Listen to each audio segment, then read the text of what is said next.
Welcome to our channel. తూచ్ పాత pension విధానం ప్రభుత్వ ఖజానాపై భారీ భారం మోపుతుందన్న విషయంలో రెండవ మాటకు తావే లేదు. ఓపీఎస్ ప్రవేశపెట్టడం అంటే సామాన్య ప్రజల ప్రయోజనాలను పణంగా పెట్టి ప్రభుత్వ ఉద్యోగులకు లబ్ధి చేకూర్చడమేనని రిజర్వ్ బ్యాంక్ మాజీ గవర్నర్ దువ్వూరి సుబ్బారావు అన్నారు. ప్రభుత్వ ఉద్యోగి సగటు ఆదాయం దేశ జనాభాలో 90% ప్రజల సగటు ఆదాయం కన్నా చాలా ఎక్కువ. ఇంతటి భారీ వ్యత్యాసాలు ఉన్న సమాజంలో ఇప్పటికే పై స్థాయిలో ఉన్న వర్గానికి పదవి విరమణ తర్వాత కూడా పెద్ద ఎత్తున ఆదాయం కల్పించడం అన్నది అడుగున ఉన్న మైనార్టీ ప్రజలపై మరింత భారం మోపుతోంది. ఆర్థిక నిపుణులు చాలా మంది చెబుతున్న మాట ఇది. మరి ఇక పేచీ ఏముంది?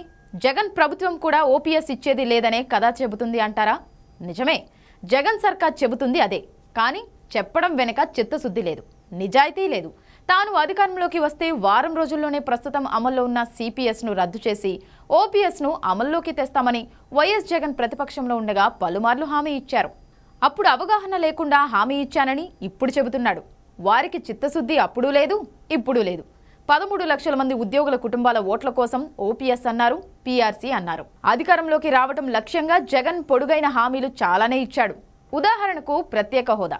కేంద్రం మెడలు ఉంచి ప్రత్యేక హోదా తెస్తానని జగన్ బీరాలు పలికాడు. ఆ మాటలు అన్నప్పుడు ఆయన తాను నిజంగా ఆ పని చేయాలని మనసులో అనుకుని ఉంటారా? ఒక్కసారి ఆలోచించండి. అన్ని సిబిఐ, ఈడీ కేసులు ఎదుర్కొంటున్న జగన్ మోడీ మెడలు వంచటమా? వింటేనే నవ్వు రావడం లేదు. ఓపీఎస్ కూడా అలాంటిదే. జగన్ మనసులో ఏముందో నువ్వు చూసావా? అలా ఎలా చెప్పగలవని ఎవరైనా ప్రశ్నించవచ్చు. చిత్తశుద్ధితోనే ఆ మాట చెప్పి ఉంటే అది సాధ్యం కాదని తెలుసుకోవడానికి 2.5 ఏళ్లు పడుతుందా?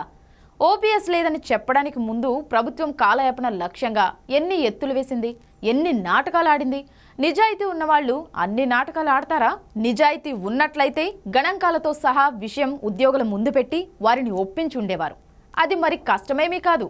లేనిపోని మాటలు చెప్పి సాగదీసినంత కాలం సాగదీసి తమను వంచారని ఉద్యోగులు ఇప్పుడు మండిపడుతున్నారు. ప్రభుత్వం ఓపీఎస్కి బదులుగా ప్రకటించిన జీపీఎస్ గురించి చెప్పే మాటల్లో కూడా నిజాయితీ లేదు. అధికార యంత్రాంగంలో భాగమైన ఉద్యోగులకు అధికారికంగా అబద్ధాలు చెప్పే ప్రభుత్వ పెద్దల గురించి ఏమనగలం?